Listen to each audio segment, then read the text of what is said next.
going on today, guys? Today we are at Six Flags Great America, and today we will be going over one of the most in-depth topics in calculus, integration. I know I'm excited to be at Six Flags, but are you Piggly Wiggly?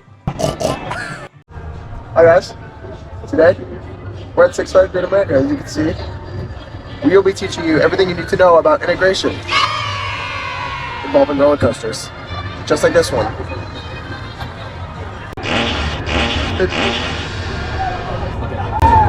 Hey, a quick summary of what we might be doing are Riemann sums, indefinite integrals, definite integrals, as well as some of the specific rules, and then we'll be providing examples using those rules and the general power when doing this. Do it again. My fingers are same thing over. Today, a quick summary of what we might be doing. Riemann sums, indefinite integrals, definite integrals, some of the specific rules, and then some certain examples. Until the right time. Integrals are typically used to measure things such as position, change in position, total distance, rate of change, and other corresponding items. Without integration, we wouldn't have airplanes, roller coasters, or engineering. Wait. I'm recording. I know, but like, what else would we say? Okay. The history of integration didn't just come about. In the late 1600s, two mathematicians developed the idea of integration. Newton was studying ellipses and the orbits of the planets in the solar system. He did not have a way to prove that they were ellipses, so he invented integral and differential calculus. Leibniz, a colleague of Newton, invented the modern-day integral symbol, the elongated S. This makes sense because the integral is simply the summation of all small rectangles underneath a curve. God, we need to first understand what they really mean. Integrals are typically used to find the area under a specific curve or a given function. Before modern equations, mathematicians used rectangles to estimate the area under the curve.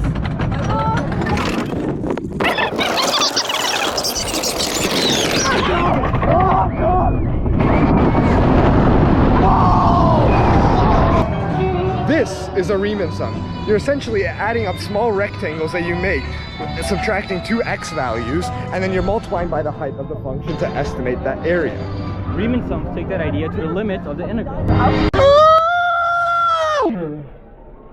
Alright, we're on Viper right now, baby, let's go! As we climb this hill, let's talk about indefinite integrals, why don't we? Indefinite integrals have no bounds, meaning that for any area possible. When solving indefinite integrals, you use the power rule, which is x to the n plus 1 over n plus 1 plus c. And make sure you don't forget plus c, baby, let's go! Oh my! Hello. C is an arbitrary function. C is an arbitrary function. And it's the constant of integration. We give this to values, and fuck. I'm sorry. Just restart, keep going. Plus c is an arbitrary value that we give to, fuck, I messed it up. Hello.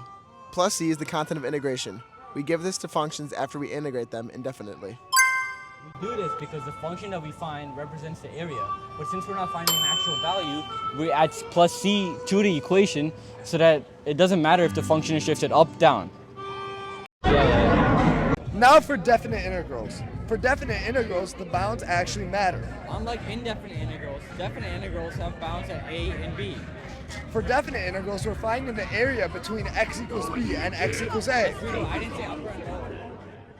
Oh, what the fuck? Okay, sorry. To do this, we use the fundamental theorem of calculus. This means that we integrate the given function, we plug in the upper and lower bounds, and then we subtract the lower bound from that given upper bound as well. And if the bounds are reversed, then you flip the side.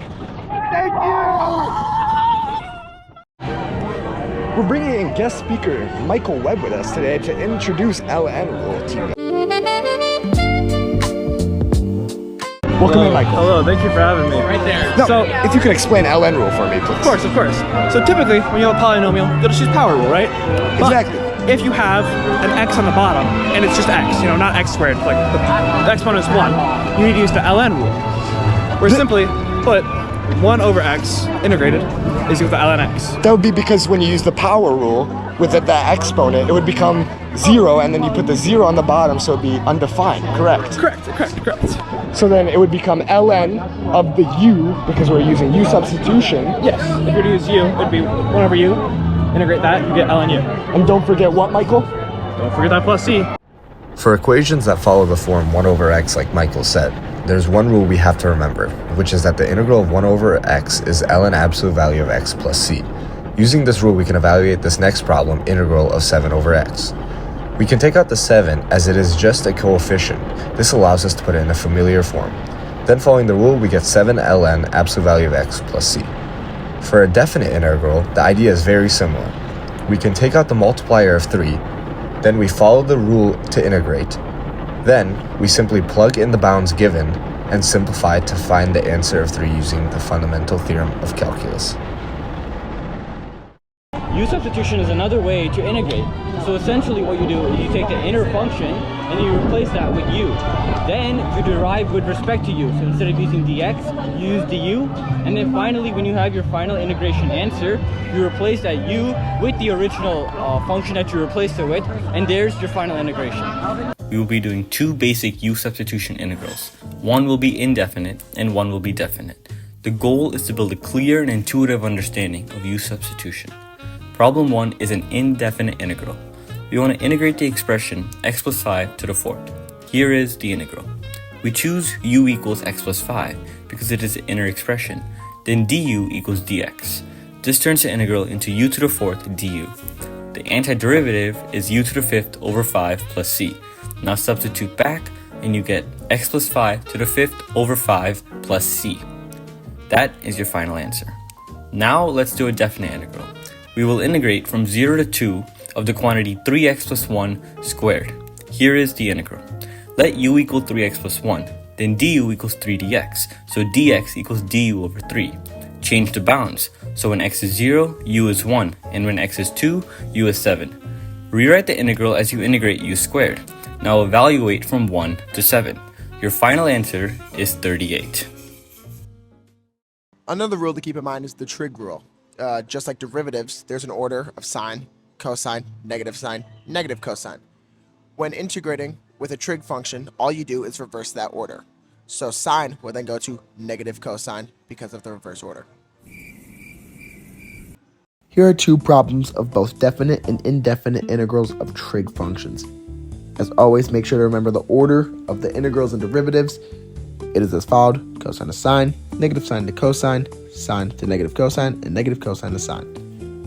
For the indefinite integral, the equation is the integral of 4 cosine of x minus sine of x dx. We can start by separating both parts of the equation, making it just a little bit easier for ourselves. Then, we can integrate each trig value, getting cosine to sine and negative sine to cosine. Always make sure to add c because it's an indefinite integral, and your answer is 4 sine of x plus cosine of x plus c. The next is a definite integral because it has bounds. It is the integral of 0 to pi of sine of x minus cosine of x dx. We do the same thing and integrate each trig value, getting negative cosine minus sine of x. We evaluate like this, and we plug in the upper limit and we subtract it from the lower limit. Pi subbed into the equation gives us 1, and 0 plugged into the equation gives us negative 1, meaning 1 minus 1 is 2. And this is because of the fundamental theorem of calculus.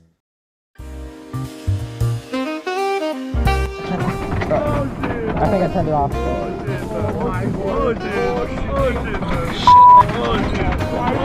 Pussy b****.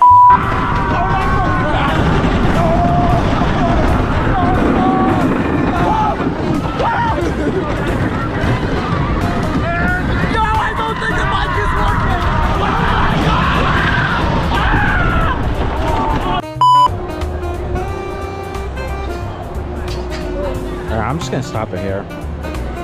They're trying to say don't forget plus C, but everybody else is screaming and they don't have a mic on them. So the moral of the story, don't forget plus C when doing indefinite integrals.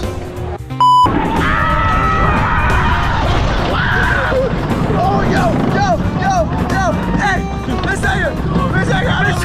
Miss Sager, ah!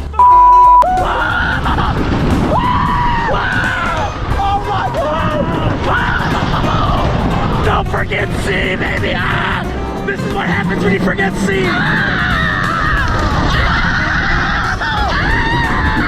my God, this is rough!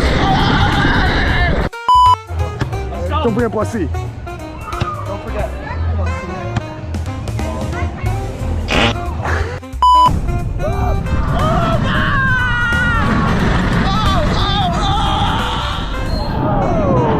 Wow, we made it! One more time! One more time! Guys, we just got done at Six Flags Great America, and that is the conclusion of our calc video. We hope you enjoyed that lesson on integration in a place more fun than the classroom.